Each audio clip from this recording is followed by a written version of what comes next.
My name is Jeremy Gage, and welcome to the Draw Your Dice podcast.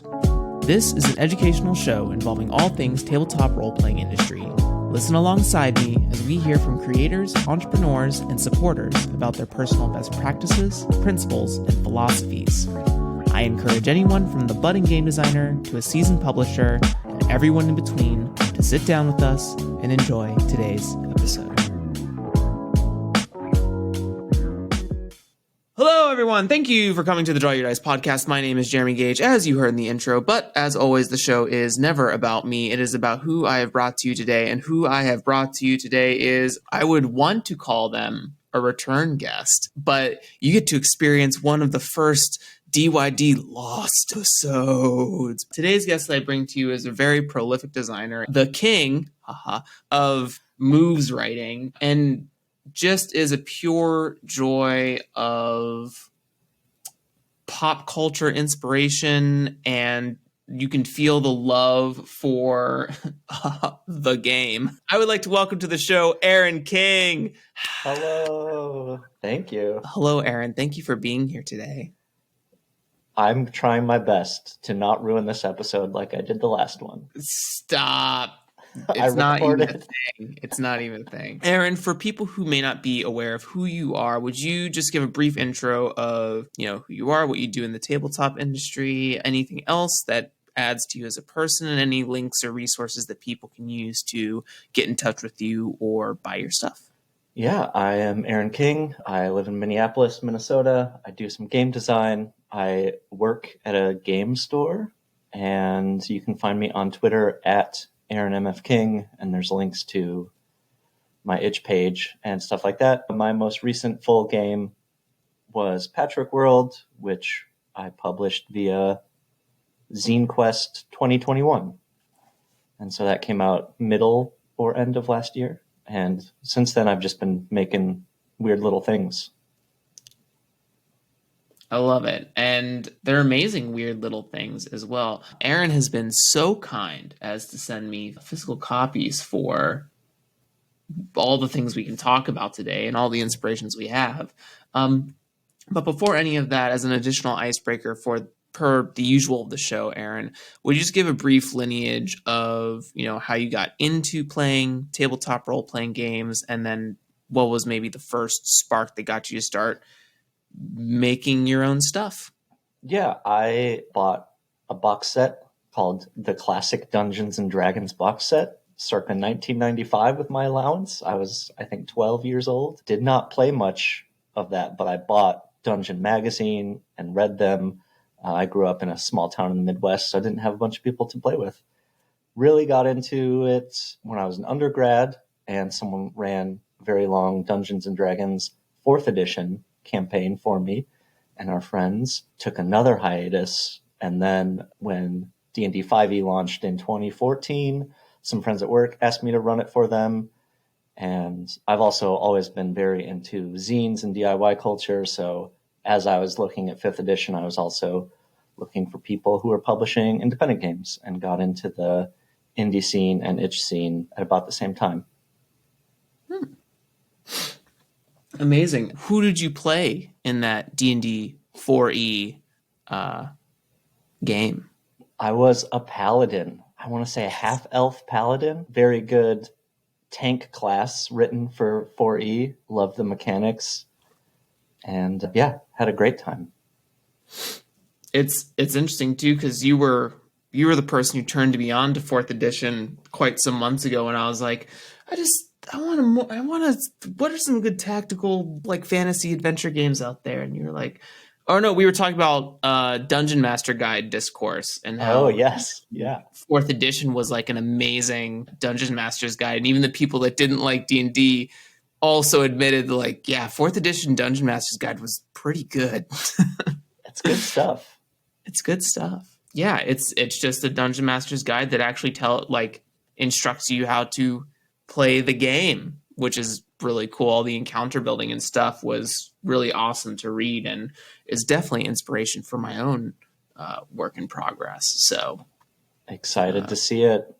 Let's play some tactics. So, Aaron, we have quite a few things to talk about, but I think the first one that is kind of a Venn diagram of all of these is, and something I've reached out to you personally about in the past, you are really amazing at taking inspirational materials for you and translating them into moves that if someone else were to like that particular inspiration piece, they'd be like, what a fun Easter egg I just read in less than 50 words. So why your current design ethos, I guess? Like what are your current sort of design principles when you make things? I read a lot of OSR blogs like around 2012 or 2013, and along with the really well-known kind of OSR ideas about like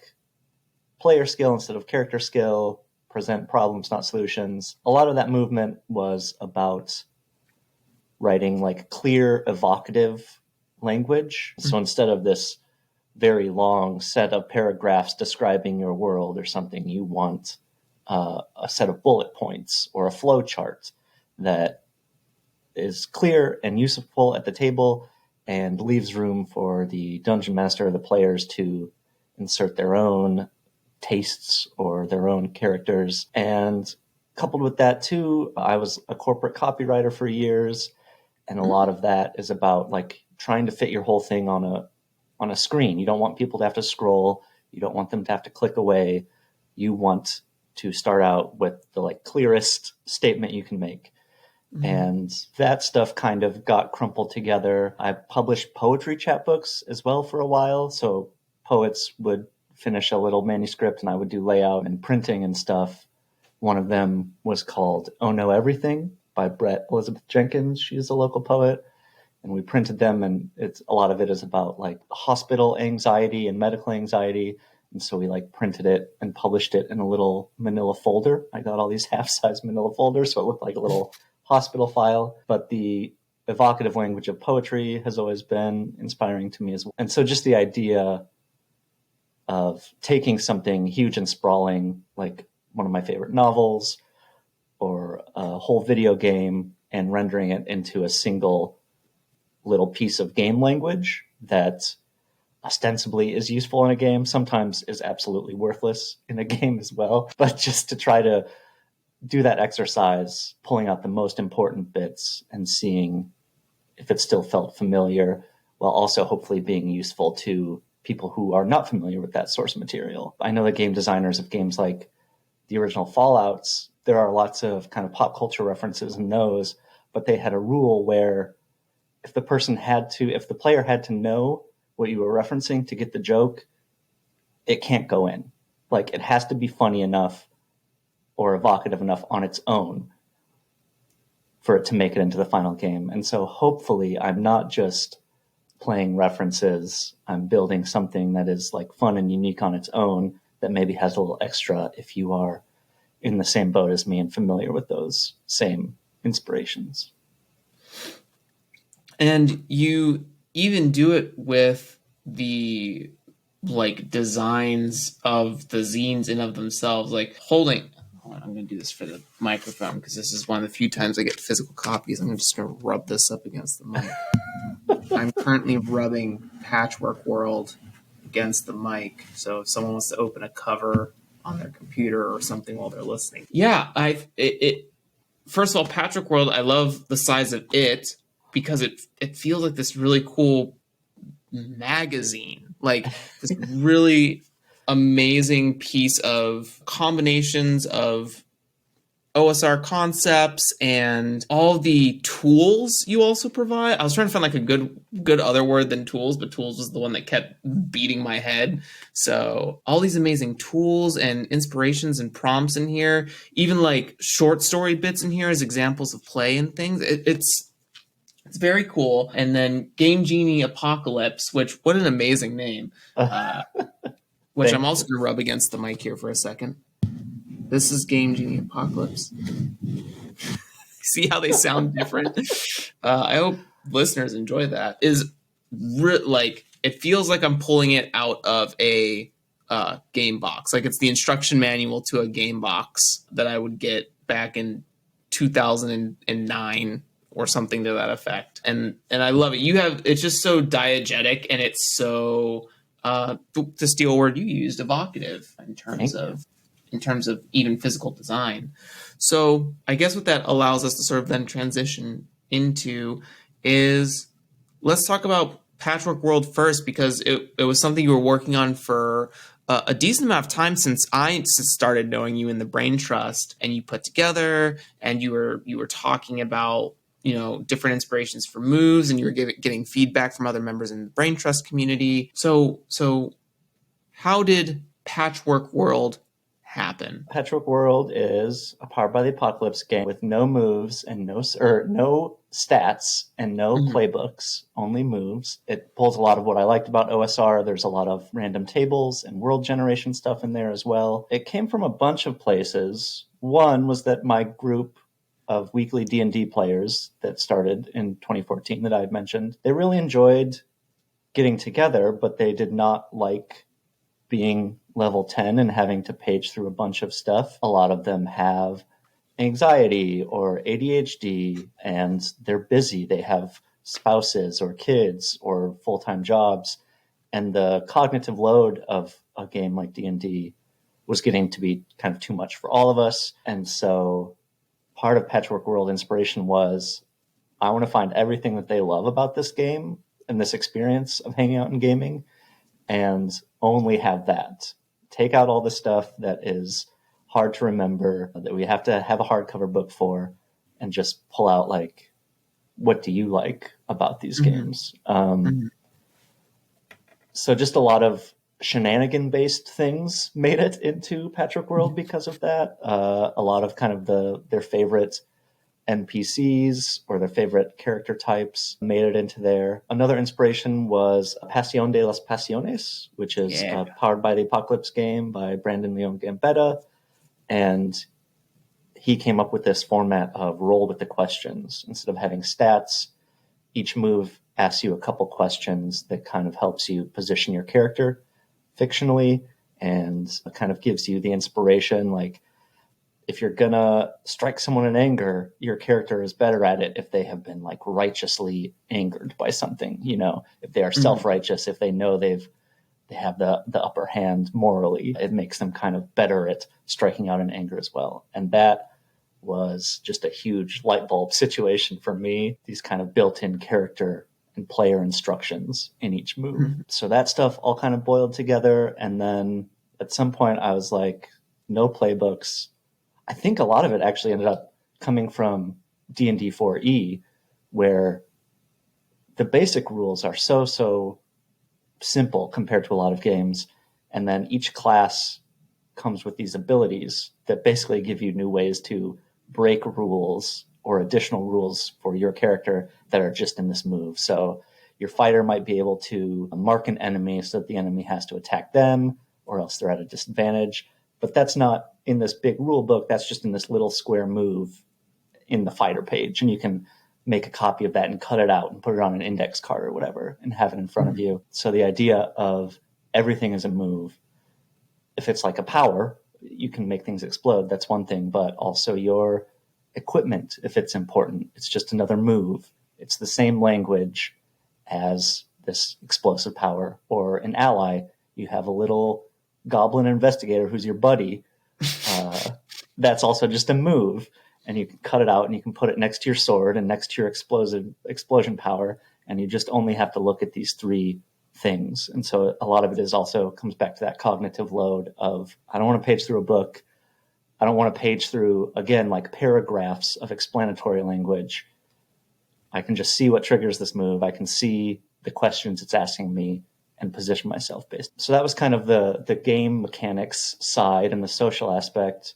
And it's just, I also wanted to, as I was writing this, it was last winter and I lived alone and I was like in the depths of pandemic worry, and I got this ear infection and it hurt so much. And I was like, what if I die? I need to make this game like the most personal me game, so that if I die alone in my house from this ear infection, I will leave this record behind. And so I just unabashedly started bringing in just things that made me happy, things that inspired me. A lot of the moves from the Game Genie Apocalypse and reading the Apocalypse zine that you have, inspired by my favorite novels and games. I started reconfiguring them to fit in this game, and just I wanted this to be something that felt like it could only have come from me while still appealing to my very specific game group. And if other people liked it, that was fine. But who cares about that? Like, this is for my people. Mm-hmm, mm-hmm. Yeah, first of all, I'm sorry that you had to go through that last winter. It's just a funny thought. I wasn't that worried, but I would be laying in bed trying to sleep and just thinking, like, what if it's not an ear infection? What if it's something else? And I also just last week got over shingles. So I think I'm just getting these weird adult ailments once a year, every winter. And at this point, it's funny. Even still, there's a hug just boiling up inside. Well, I think some things that really stick out to me, and something I also think about. One, when you were sort of describing how any sort of almost action you could take within the fictional space, whether it be with sword, with explosion, with your little goblin investigator buddy. Also, is that the Netflix show like that we're missing? Like a little just goblin investigator? Think about that. Netflix, you can have that for free, I suppose. Yes.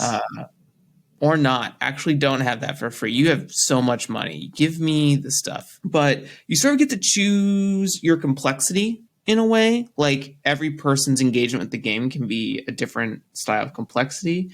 It can also be really cool for kind of original character concepts, in that, man, I really want a winged jackal that was soldier but is now a mailman, and like, or a male person, and that's something that's really interesting to me. Yesterday, Jesus, the week already feels so. Yesterday, Monday, per the recording of this episode, we had the Tabletop Call-In show with me and Adam Bell. And we talked about creating a game that was a hodgepodge of different systems to facilitate different engagements of play, the difference between like combat and role playing and faction or campaign distillation. And I think what also you're sort of like really jazzing me up about is being able to take all these different genres of inspiration and bringing them together in a single experience, or a single wrapper. I don't want to necessarily say a single experience, but a single wrapper of Patchwork World. And I love that you're doing that. I love that it's being talked about. They're just like whispers on the wind of smashing stuff together and like making it work, but not in a way that's like creating cohesion, right? Like, I don't mean in the way that maybe Forged in the Dark maybe sort of did with PBTA systems, and I don't know what else it'd be a combination of, but just like, instead of making something the mechanic the through line for the game, you instead make the game the through line for all of the mechanics, which is really fascinating. And I love that you think that way. And it just, it also slightly validates the way that I'm currently thinking. So hell yes, go for it. Smash that stuff in. Smash it in. I just think for me as a designer, it's harder to figure out, like, how do I make this D20 system do everything? Like, how do I make it feel good with skills? How do I make it feel good with combat? How do I make it feel good with, I don't know, 13th Age tech? 13th Age had some great subsystems. Totally. I just started reading it. It's good. It's good. I love the icon thoughts. I love the escalation dice thoughts. I love the way the classes sort of quote unquote progress. It's good. I think there's some good tech in there, especially if you're a D&D 4e fan. I think you'll really enjoy 13th Age. But yeah, and so, how was the process of creating Patchwork World? You started working on it last winter. I have the book in hand now. You finished it like 2 or 3 months ago, is that right? Like, did you have a Kickstarter? I can't remember. I did Zine Quest 1 year ago. If this comes Zine out Quest. in February, right, of 2022, I had most of it written before that Zine Quest started. I think I ended up shipping them out last summer. So yeah, at one point I decided there will be 70 moves in this book. Like that was my star, my guiding star, which is a lot, but I don't think it's more than most PBTA games. It's just that you get to pick from all of them. And then it was a process of kind of figuring out my own session planning for games that I'd run in the past. And like, is there a way that I can pass on what I enjoy about that process or what feels useful? And so I think that was the hardest part to write, or at least most embarrassing or most vulnerable, to be like, here's what I think when I try to run these games for people, and here's what's important. And here are the feelings that are important to me when I do this. I hope some of them are useful to you. And if they aren't, don't tell me about it because it's very personal, you know. And I had joked that the 3 pillars of role-playing games, you know, in D&D, they say it's combat, exploration, and socializing. And I said, no, it is shenanigans, romance, and building forts. And so it was just like, those were my 3 through lines that I tried to include in all the moves. Each move should be about at least one of those things. And the random tables, the world generation stuff should induce those, hopefully. So that was it. That was the process. I sort of wanted it to look like a weird fairy tale textbook. I'm not good at the super fancy design layout stuff. I have tons of respect for people that are. I can't wait for Will Yobst's Torque, which has just the craziest layout. It looks so good. But I knew I would not be able to do that. And so I tried to just make it a very clear textbook almost layout in the hopes that then the weird stuff in there would seem a bit stranger because it was laid out so clearly and starkly. Yeah, that was my process. Thank you to all the Kickstarter backers. Yay. And I still have some copies if people want more. Oh, people should definitely want more. You know, you can get moves such as Bee Resonance or Become Cats or... You can burst into cats. You can find your parents lost in a whale. Yeah. But if you're into D&D, you can just like have a cool sword or have a castle. I tried to make it so that most of those game archetypes you could just play here as well. And you know, the fan favorite is always Card Duelist. So you can be Yu-Gi-Oh in my game. You can be Yu-Gi-Oh the show. Be the whole show. Oh, it's good. It's really good stuff. And you know, it's also a testament that like you have cool art illustrations that you've put in the book as well.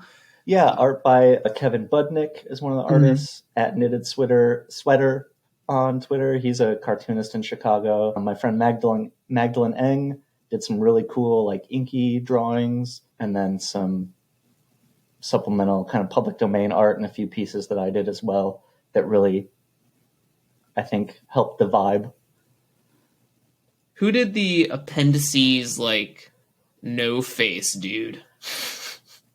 I think that spooks me. That is a public domain like metal plate from a photograph. I think I great. found that on Public Domain Review. Jesus. I love that. I love that's just like out there in the open. Yeah, just some creepy photographic plates online. Creepy pasta, dude. Creepy. And then also, just on the subject of really cool moves, we also have Game Genie Apocalypse here, which is just what exactly? Aaron, what is it exactly? So Game Genie Apocalypse is part of a flip book. If you flip it over, on the other side is Reading the Apocalypse, and it flips in the middle. They are books of moves. Game Genie Apocalypse is moves inspired by my favorite video games. Reading the Apocalypse is moves inspired by my favorite books, novels. So it's just the idea of like, I want to distill my experience of playing Super Metroid into a Powered by the Apocalypse move. that is also just maybe useful. You could put it in a game of Monster of the Week, Mm-hmm. but also it's just, Taylor from Riverhouse Games writes a lot of lyric games and talks about like games don't have to be played. They can be read or they can just kind of exist. And so I just thought like some of these moves absolutely will be useful. Some are just fun to read. The one inspired by Moby Dick is literally just the opening text from Moby Dick, but formatted as a Powered by the Apocalypse move. And that was just what I thought was funny that day. And hopefully other people enjoy it too. My personal favorite is iframe. I love this little. When you take harm, you can tell the GM to secretly set a single die to one of its faces. Do the same. If you pick the same number as the GM, you take 0 harm. I just love that it's not like rolled. It's that you're actually playing like, hey, what are you going to pick? Huh? You going to pick that 5? You always pick 5s. Like you always pick rock and rock, paper, scissors. Right. And like Dark Souls, I mean, that's inspired by Dark Souls. And Dark Souls is all about like learning those enemy movements, right? Like failing so many times, but eventually knowing like, I see what you're about to do. And I know when to press dodge so that I have that invincibility frame and you don't hit me. So the idea of like staring at the GM and reading them like a Dark Souls boss. Again, I just thought it was funny, but also it's kind of a cool way to do dodge moves in Powered by the Apocalypse, I think.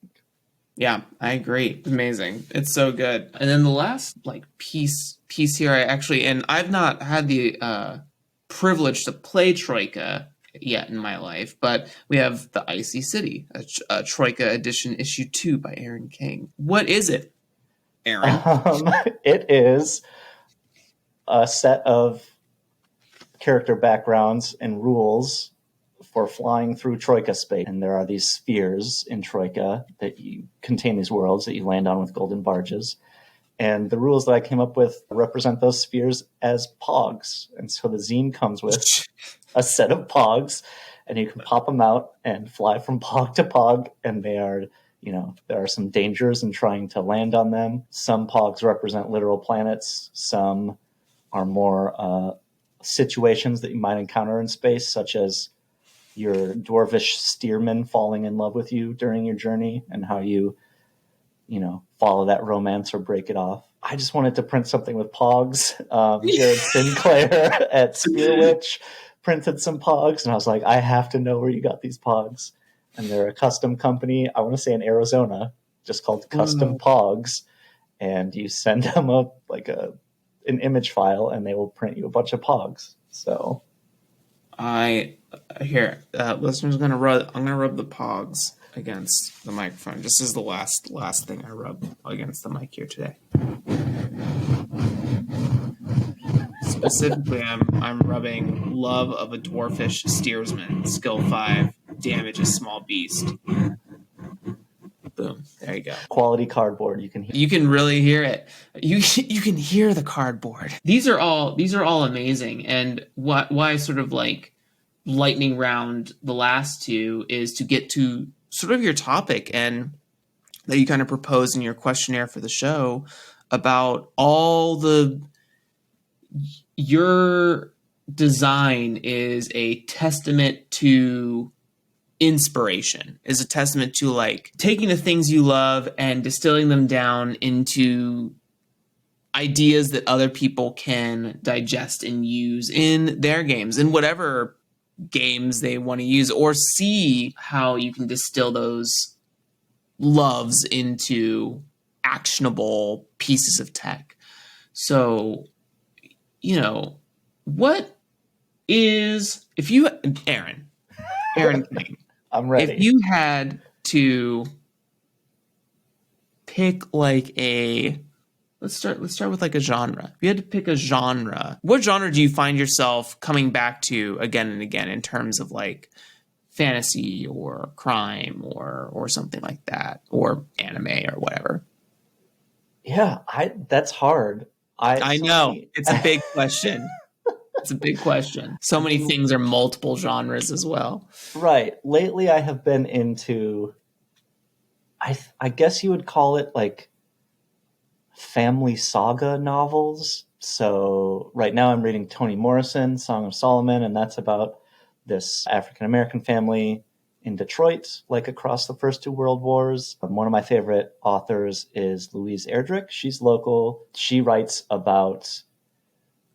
written tons of novels, but they're all about these interactions between these Native American families in Minnesota and the Dakotas from like the mid 1800s to modern times. Another favorite author of mine is Halldór Laxness. He's an Icelandic author that writes about these Icelandic families. And so they range from like very realistic, just like people drudging up their family business, to something a bit more magical. A lot of Louise Erdrich's books have a sort of unnatural things, people practicing what we would consider supernatural abilities. Just these books that trace a family across a generation or across multiple generations, and the changes in perspective that can happen from being a kid and you don't consider your parents as like real people who will live and die, to becoming an adult, and the way that those things change and the way that we like internalize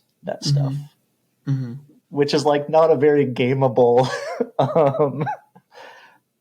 gameable genre, I don't think, until I start thinking about like end of campaign character sheets. Mm-hmm. You're looking at your sheet that has all these. I love using like physical character sheets for longer campaigns, and the same with my notes as well. And you end up just like finding half erased things, and sometimes those things are like, oh, this thing was so important to me at level 1. This was my treasured. I was sure this was going to mean something. I've held on to it since level 1. Or the alternative, like, I have no idea what this is. Yeah. At some point, it was important enough for me to write down. At this point, who cares? This 1,000-year tea egg. Why will I ever need this? Right. And I just love that process of things like slowly accreting around a narrative or a lack of narrative. Like you're playing a game and someone decides this weird thing is important, and so it becomes important. And I think that's what a lot of these family drama books do as well, is just like, you know, there's an object, there is a bowl of flowers that represents like this father doctor's practice in this house. And originally it's just a bowl with flowers, but then the water stains the table and the stain comes to represent, you know, just the slow build of meaning. I think is really fun to me and really important in games.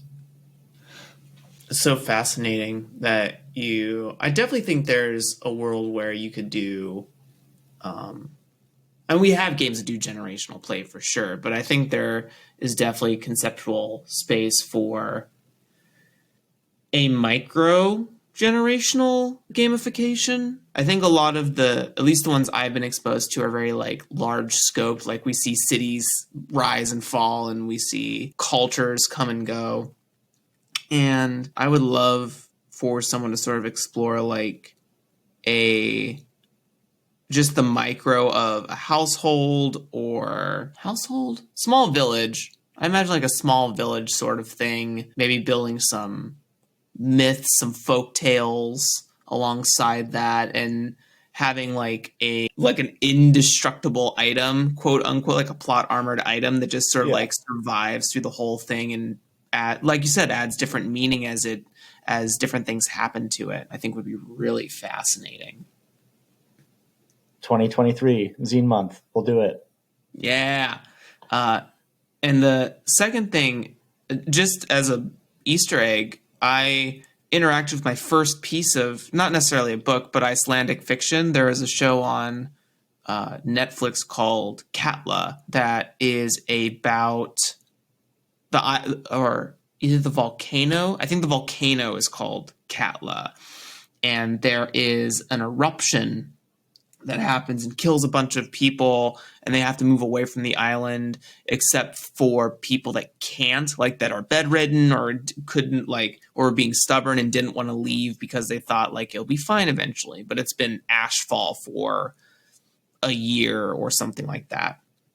And it follows this woman who's lost her sister, and suddenly her sister comes back one day, almost like a doppelganger story. and it's about like accepting loss. It's about grief.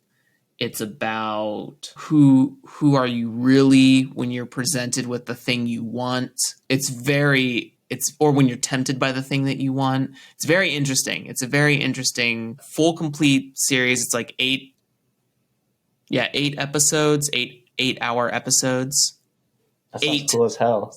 It's super cool. It's very, very cool. And my partner and I, we are, how do I say this?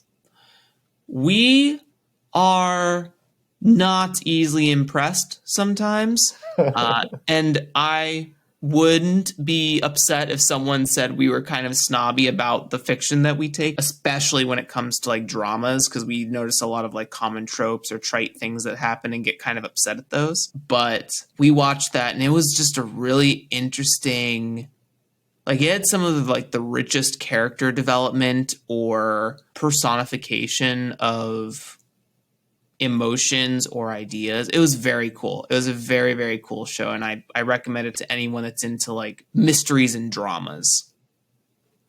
I'm gonna watch it. You should watch it.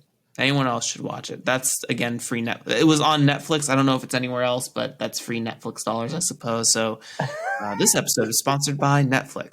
It is not. I will never, not one time, unless it's an ad that I don't control. Right. But yeah, that's really those are really fascinating genre inspirations that I think are maybe a little unexplored in the game story space. I think. I mean, there are probably actual plays that do it, but somewhere that I'm not privy to. But I think that'd be interesting. I think it is gameable. I think we could do it. Oh,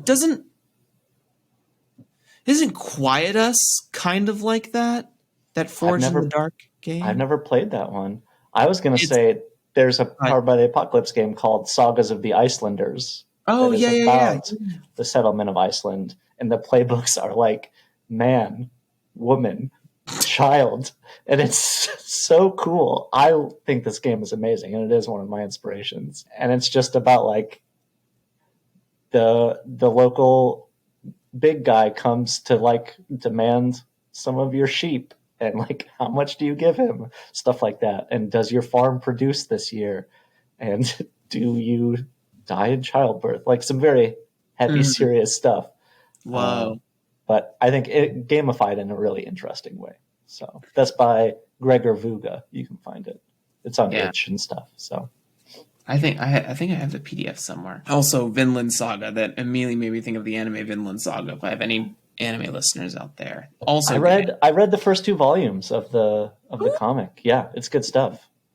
Can't wait for season 2 to bring out Leif Erikson. That's gonna be a good time. I guess I'm making an assumption. I haven't read any of Vinland Saga, so I only know what the anime shows me. Yeah, but Thor is crazy, and yeah, really interesting genre stuff. What about also, because we're on the topic of inspirations, are you playing any cool video games lately? No. No. I play Skyrim every winter as a winter ritual, but I've finished my run of Skyrim, and I've been just like looking for a new video game, but haven't found it yet. I tried the most recent Spider-Man game. It was fine. I played Divinity Original Sin 2. Yeah. And there was a lot of cool stuff in there, but I got very overwhelmed by trying to choose between like 20 different helmets or whatever. Yeah. I just did not want to engage with that, and so I abandoned that one as well. So yeah, I'm on the lookout. If people have any good inspirations, send them to me. Yeah, tweet, DMs, send it to Aaron. Nice things about the game, nice things about games. I've played Divinity Original Sin 2. I have the definitive edition. Nice. And yeah, it is certainly a complex game, but it has good story juice in it. And I think the builds, like the class builds, are also really fascinating. I think there was a lot there that I was drawn to, but in the end, I would just like work for a few days and not play, and then I'd come back to it and just be so overwhelmed, like forgot what I was doing kind of thing. But the writing was fun and the classes were cool. I'm a big fan of Planescape Torment, which is a similar top-down isometric game from, late 90s, I want to say it came out. And so that appeals to me, but I think I'm over the watching all my stats, min-maxing, keeping careful track of these items. Like, I just want that to be automated for me. I want a choice where it just goes like, here's the best items you can afford. I take your money and I put the items on your people now. And I get that some people like that control, that micro control. And I have been in places in my life where I have liked that. But now is not that time. So maybe someday later, Divinity. Yeah, wink, wink. But with that, how did your Skyrim playthrough go this winter? It's good. So I am always like 1 or 2 systems behind. So I only just got a PS4, which means I can add mods. Yeah. So this was the first Skyrim playthrough where I was like riding a deer with all its weird magic spells and strange weapons. Just like it was. I assume what everyone does when they first get access to mods, which is just like download and apply 30 of them at once without really knowing what any of them do. And so it's just like, what's this weird new location? What's this stupid big sword? Why am I glowing that way? Who knows? And so that was good. And then I think I got the idea for my next year playthrough.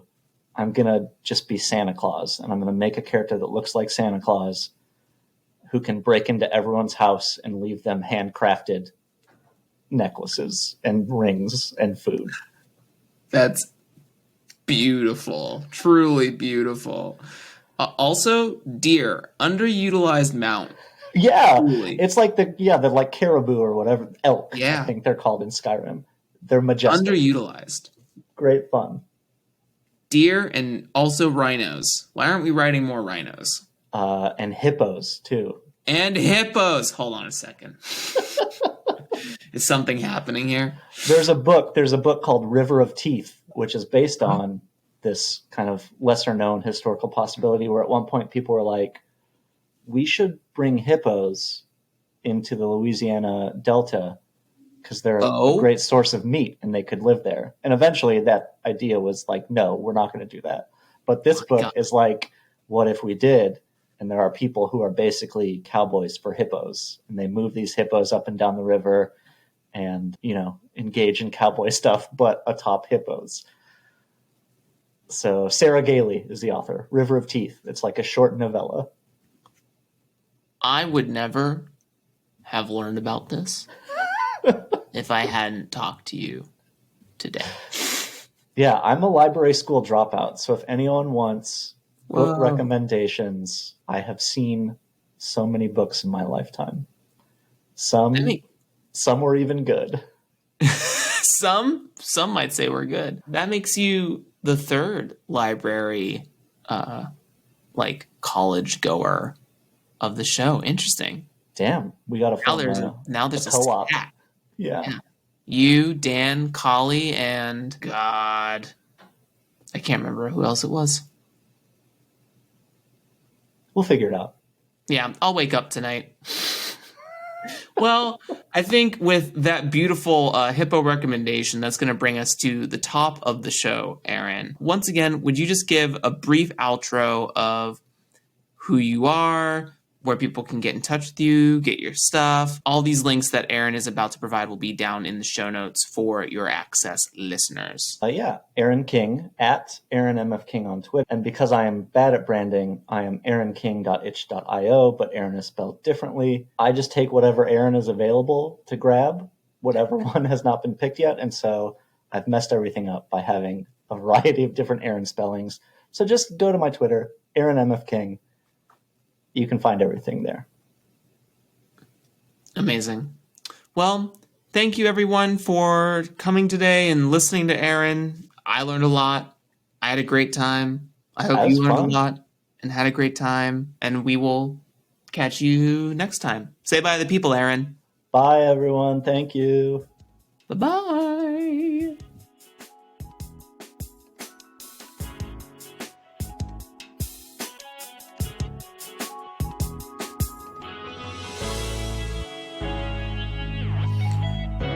Hey there, listeners. Thank you very much for taking the time to sit down and hang out with Aaron and I. We really appreciate it. You can find links and resources down below in the show notes for getting in touch with Aaron and other content with similar topics.